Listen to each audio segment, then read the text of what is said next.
श्रीमद् राम श्री राघवो विजयते पुराण। सती अनुसुईया और परम भक्त महर्षि अत्रि। सती अनुसुईया, इनकी कथाएं हर एक भक्त ने सुनी होंगी। सती अनुसुईया परम सत्यवती थी, परम सती थी। सतीत्व का इतना बल था उनके अंदर, उनके संकल्प से चित्रकूट में गंगा जी प्रकट हो गई, जो आज मंदाकिनी गंगा के नाम से जानी जाती है। परम तपस्वी महर्षि अत्रि ब्रह्मा जी के मानस पुत्र और प्रजापति हैं। दक्षिण दिशा में इनका निवास है। इनकी परम पतिव्रता पत्नी अनुसुईया स्वयंभू मनु की पुत्री देवहूति की बेटी तथा कपिल भगवान की भगिनी थी, बहन। महर्षि कर्दम उनके पिता थे। जैसे महर्षि अत्रि राग द्वेष रहित परम भगवत भक्त थे, वैसे ही देवी अनुसुईया असूया रहित भक्तिमती देवी थी। ब्रह्मा जी ने इन्हें, ये अत्रि जो है ब्रह्मा जी के मानस पुत्र हैं। ब्रह्मा जी ने इन्हें सृष्टि करने की आज्ञा दी। सृष्टि करने से पूर्व इस भगवत भक्त दंपति ने तप करने का निश्चय कर अत्यंत कठोर तपस्या की।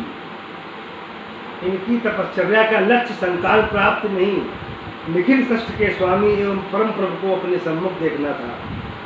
श्रद्धा एवं विश्वास पूर्वक दीर्घकालीन कठोर तपश्चरण के फलस्वरूप ब्रह्मा, विष्णु और महेश तीनों देवताओं ने प्रत्यक्ष दर्शन देकर इन्हें कृतार्थ किया। ये दोनों के चरण कमलों में लेट गए, गदगद कंठ से आतुर होकर के त्रिदेवों की स्तुति करने लगे। वर मांगो, वर मांगो। त्रिदेवों ने कहा, ब्रह्मा विष्णु महेश ने कहा, वर मांगो। महर्षि अत्रि एवं सती अनुसुईया की श्रद्धा भक्ति और दृढ़ से प्रसन्न होकर त्रिदेवों ने कहा, हमारे मन में कोई लौकिक कामना नहीं है। भक्त दंपति ने हाथ जोड़कर अत्यंत विनयपूर्वक निवेदन किया, किंतु विधाता ने सृष्टि उत्पन्न करने की आज्ञा दी है, अतएव आप तीनों पुत्र रूप में मेरे यहाँ पधारो, हमारे पुत्र बन करके आओ। ब्रह्मा विष्णु महेश, ये मांगा भगवान महर्षि अत्रि और अनुसुईया जी ने। ऐसा ही होगा, ऐसा कहकर त्रिदेव अंतर्ध्यान हो गए। कुछ समय बाद इनके यहाँ विष्णु के अंश से दत्तात्रेय, ब्रह्मा के अंश से चंद्रमा और शंकर के अंश से दुर्वासा का जन्म हुआ। जिन परम प्रभु की चरण रज के स्पर्श से संपूर्ण पाप ताप नष्ट हो जाते हैं और जीव अच्छे सुख शांति प्राप्त कर लेता है, वे ही महामहिम करुणा निधान भगवान परम भगवत भक्त अत्रि देवी के आंगन में अनुसुईया की गोद में खेल रहे थे, पल रहे थे। देवी अनुसुईया सतत बालकों की चिंता में रहने लगी। महर्षि अत्रि एवं देवी अनुसुईया के श्रद्धा भक्ति एवं अपने चरणों में दृढ़ प्रीति देखकर भगवान श्री राम अपनी धर्मपत्नी सीता एवं भाई लक्ष्मण सहित उनके आश्रम में पधारे थे। जब चित्रकूट में थे, सती अनुसुईया की स्थान बनाया। सीता और लक्ष्मण सहित परम प्रभु मेरे आश्रम में आए हैं, यह समाचार सुनते ही महर्षि अत्रि की विचित्र दशा हो गई। उनकी प्रसन्नता की सीमा नहीं है। भगवान जिसके घर में पधार जाए, इससे बड़ी खुशी की बात और क्या हो सकती है। उनका शरीर पुलकित हो गया। मैं मुनिजन वंदित श्री राम को देखते ही आतुर होकर दौड़ पड़े। मुनिम उपासीनम भाषयन्तं तपोवनं दंडवत प्रणिप्रत्याह रामो अहम अभिवादये। पितुराज्ञा पुरस्कृत्य दंडकानन मागतः वनवास निषेणापि धन्योऽहं दर्शनात् तव। वहाँ पहुँचने पर उन्होंने श्री राम ने अपने आश्रम में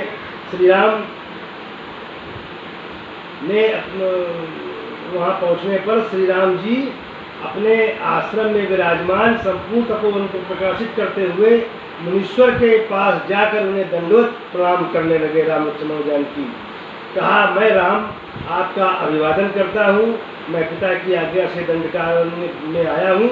इस समय वनवास के उद्देश्य से मैं आया हूँ, आपका दर्शन कर मैं कृतार्थ हो गया। श्री राम को दंडवत करते हुए महर्षि ने उन्हें तुरंत उठाया और अपने हृदय से लगा दिया। प्रेमाधिक्य के कारण महर्षि के दोनों नेत्रों से अश्रु बह रहे थे। जब व्यक्ति बहुत प्रसन्न होता है तो कभी कभी प्रसन्नता के भी आंसू निकलते हैं।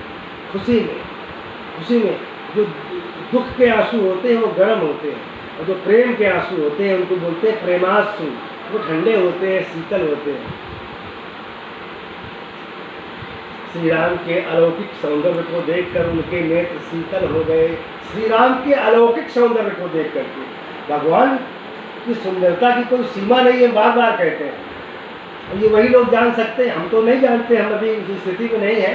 परंतु ये है कि भगवान सुंदर बहुत है, इसकी झलक मिलती है। आप कभी कोई श्लोक पढ़ें जिसमें भगवान की सुंदरता का वर्णन किया हो, जो शास्त्रों में महापुरुषों ने जो लिखा है, जो लीलाएं अपने हृदय में देखी हैं, अनुभव की हैं, वो लिखा है। तो उन्होंने जो सुंदरता का मतलब जो है वर्णन किया है, वो कल्पना से परे है। महर्षि के दोनों नेत्रों में आंसू बह रहे थे। राम के रूप नेत्र उनके नेत्र शीतल हो गए। फिर अत्यंत आदर पूर्वक वे प्रभु को अपने आश्रम में ले आए। करत दंडवत मुनि मुर लाए। करत दंडवत मुनि मुर लाए। प्रेम बारी प्रेम बारी दो जन अनवाए। देखी राम छवि नयन जुड़ाने। देखी राम छवि नयन जुड़ाने। सादर निज आश्रम तब आने। दंडवत भगवान से सीताराम जी को, लक्ष्मण जी को दंडवत करते देख करके दौड़ करके दोनों आए और उनका स्वागत सत्कार किया। पवित्र आसन पर बैठा करके महर्षि ने सीता लक्ष्मण सहित श्री राम जी को अत्यंत पवित्र आसन पर विधि पूर्वक उनकी पूजा की और वन्य फलों से कंदमूल फल इत्यादि दे करके उनका आतिथ्य सत्कार किया। महर्षि की प्रेममयी भावना एवं सेवा से श्री राम अत्यंत संतुष्ट हुए। महर्षि अत्र ने आसन पर बैठे हुए कमल लोचन निर्दोष पुत्र को जी भर के देखा और वे कृतार्थ हो गए। हाथ जोड़कर प्रभु की स्तुति करने लगे। प्रभु आसन आसीन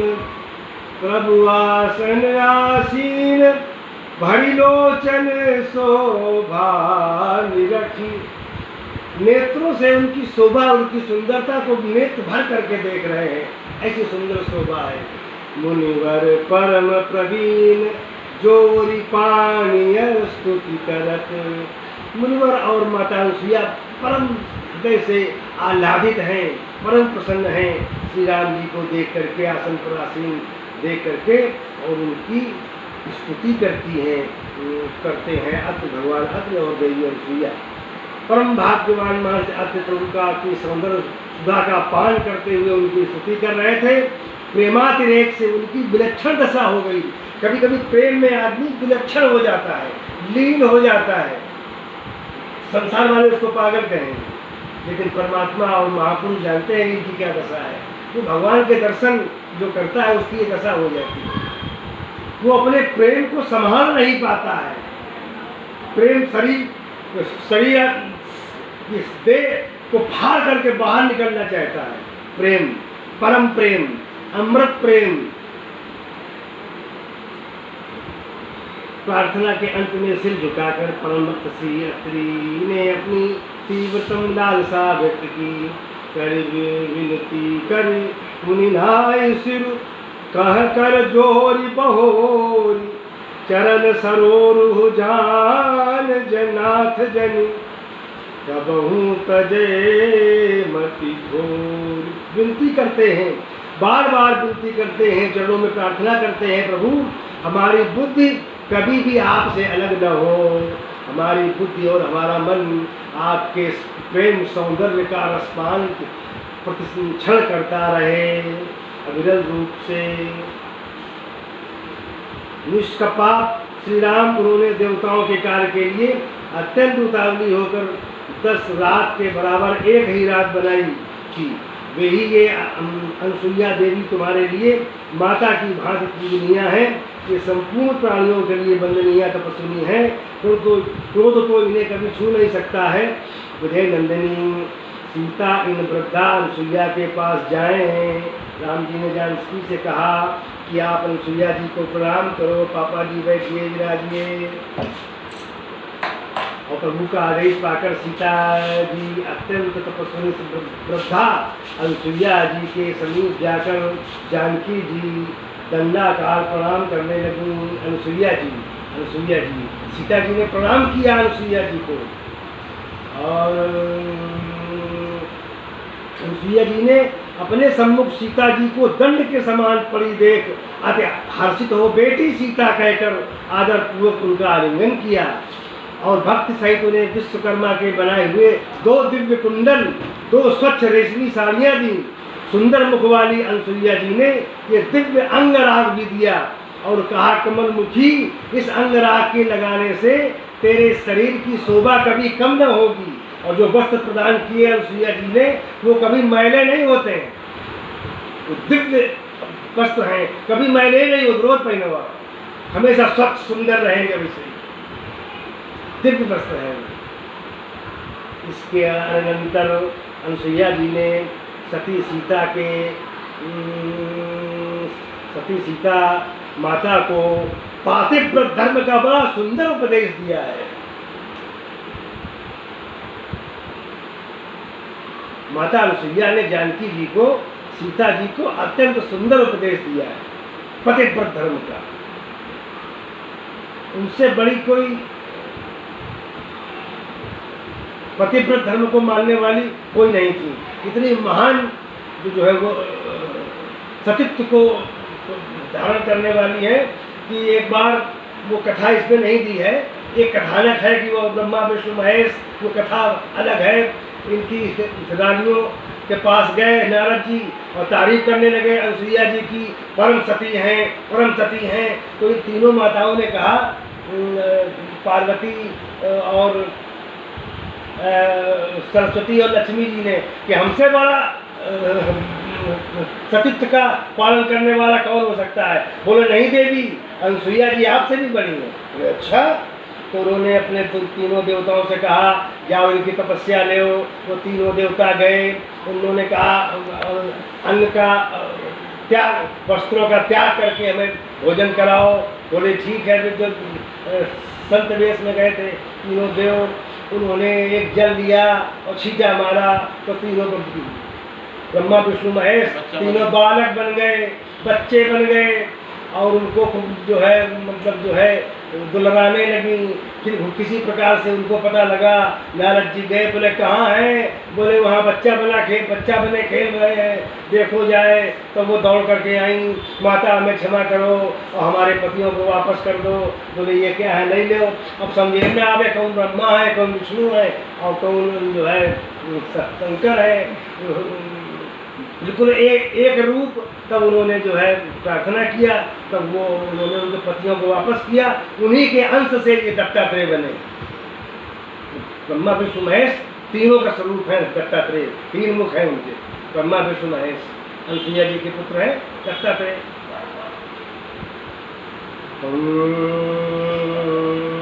सहज अपावन नारीपति सेवत शुभ गति लहरी। सहज अपावन नारीपति सेवत शुभ, सहज अपावन नारीपति सेवत शुभ गति लहरी। जसु गावत सुतिचारी अजो तुलसिका हरि प्रिय। सुनु सीता तव नाम, तुम सुनु सीता तव नाम, सुमिर नारी पतिव्रत धरई। हे जानकी, तुम्हारे नाम से जो पतिव्रत स्त्रियां होंगी वो पतिव्रत धारण करेंगी तुम्हारा नाम लेकर के, ताकि वो पतिव्रत धर्म से कभी विलुप्त न हो। सुन सीता तो नाम, सुमिर नारी पतिव्रत करहि। तो प्राण प्रिय राम कहूँ कथा संसार हित। और आप राम की प्राण प्यारी होगी और आपकी कथाएं पूरा संसार गाएगा। साथ ही अनुसुईया जी ने सीता जी को आशीष दिया, रघुनाथ जी तुम्हारे साथ कुशल पूर्वक घर लौटे। अनुसुईया जी के अत्यंत स्नेह उदार उपदेश और आशीष से सीता जी बहुत प्रसन्न हुई। फिर उन्होंने बड़ी श्रद्धा और प्रीति से लक्ष्मण और सीता से श्री राम जी को भोजन कराया। इसके बाद उन्होंने हाथ जोड़कर श्री राम जी से कहा, राम राम त्वमेव भुवनान विधाय तेषां संरक्षणाय सुरमानु सतिर्यगादीन। देहान विभर्षि न च देह गुणैर्विविलक्त। ईस्ततो विभेद अखिल मोह करी च माया। राम इन संपूर्ण भूलों की रचना करके आप ही इनकी रक्षा के लिए देवता मनुष्य और तिर्यगाद योनियों में शरीर धारण करते हैं, तथा विदेह के गुणों से आप लिप्त नहीं होते। संपूर्ण संसार को मोहित करने वाली माया भी आपसे सदा डरती रहती है। परम प्रभु श्री राम ने सीता और लक्ष्मण सहित उस दिन महर्षि अत्रि के आश्रम में निवास किया। दूसरे दिन स्नानोपरांत प्रभु ने अत्यंत विनयपूर्वक महर्षि अत्रि से निवेदन किया, आयस होई जाऊं बन जाना। अब आयस आपकी आज्ञा हो तो हम वन की ओर प्रस्थान करें। संतत मोह पर कृपा करहु, संतत मोह पर कृपा करहु। सेवक जानि तजहु जनि नेहु। संतत मोह पर कृपा करेहु, सेवक जानि तजहु जनि नेहु। आपकी आज्ञा हो तो मैं प्रस्थान करूं और हमेशा हम पर कृपा करते रहिएगा। मुझे अपना सेवक जान करके मुझे त्यागिएगा नहीं, मुझे जो है अपने प्रेम स्नेह का बनाए रखिएगा। जिस प्रभु की कृपा प्राप्ति के लिए मुनीन्द्र योगेंद्र प्रयत्नशील रहते हैं, उन प्रभु को अपने मुखार बिंदु से इस प्रकार विनीत वाणी में आज्ञा मांगते देख महर्षि के अंग प्रत्यंग पुलकित हो गए। उनके नेत्रों से आंसू बहने लगे, वाणी अवरुद्ध हो गई। कहे यदि कहो जाओ अब स्वामी। कैसे कहन कि जाओ, किस मुंह से कहें, किस प्रकार कहें? हमारा मन करता है आप कहीं न जाओ, यहीं रहो। कहे यदि कहो जाओ अब स्वामी, कहो नाथ तुम अंतरयामी। हे ऋषि मुनियों से पूरित दंडकारण्य में जाना चाहते हैं, आप हमें मार्ग बताने के लिए कुछ शिष्यों को साथ भेज दीजिए। उन्होंने कहा ठीक है। और श्री राम जी का कथन सुनकर महायशस्वी अत्रि मुनि ने रघुनाथ जी से हंसकर कहा, हे राम, हे देवताओं के आश्रय स्वरूप, आप तो सबके मार्गदर्शक हैं, फिर आपका मार्गदर्शक कौन बनेगा? तथापि इस समय आप लोग व्यवहार का अनुसरण कर रहे हैं, नर लीला कर रहे हैं, अतः मेरे शिष्यगण आपको मार्ग दिखाने जाएंगे। भक्तवांछा कल्पतरु, भगवान को कहा गया है भक्तवांछा कल्पतरु, भक्त जो मांगे उन्हें देने वाले हैं भगवान। जो जो भक्त मांगे, जो भक्त की इच्छा हो वो भगवान दे देते हैं भक्त को, अगर उसके अंदर सरलता है, विनीत भाव है, भक्ति है। भक्तवांछा कल्पतरु, भगवान प्रभु श्री राम ने महाराज के चरण कमलों में सिर झुकाया और वह दंडकारण्य के लिए प्रस्थान करने लगे। महर्षि अत्रि खड़े खड़े अश्रुपूरित नेत्रों से देखते ही रहे। धन्य थे राम प्रेमी महर्षि अत्रि और धन्य थी वन वंदनीया श्री अनसुईया जी। अनसुईया जी इतनी महान थी कि उनके संकल्प से जो चित्रकूट में गंगा जी बह रही हैं, वो उनके संकल्प से प्रकट हो गई, अपने आप एक स्रोत बन गया, वहाँ से जल आ रहा है, मंदम मंदम बहाती, इसलिए उनको मंदाकिनी कहते हैं, जो मंद मंद बहती हैं। चित्रकूट में मंदाकिनी नदी जो है, लोग जाते हैं, उनका स्नान करते हैं और कामदगिरि की परिक्रमा करते हैं। ये चित्रकूट का विशेष प्रसाद है, मंदाकिनी का स्नान और कामदगिरि की परिक्रमा। वैसे तो अनेकानेक तीर्थ हैं, परंतु मंदाकिनी स्नान और परिक्रमा ये प्रमुख तीर्थों का ये प्रमुख जो है वो आदर योग्य ये दोनों स्थान है। इसलिए हम परम वंदनीय अनसुईया जी एवं परम वंदनीय परम प्रणम्य भगवान अत्रि के चरणों में प्रणाम करते हैं। बोलिए सियावर रामचंद्र की जय। श्री राम जय राम, जय जय राम, श्री राम जय राम, जय जय राम, श्री राम जय राम, जय जय राम।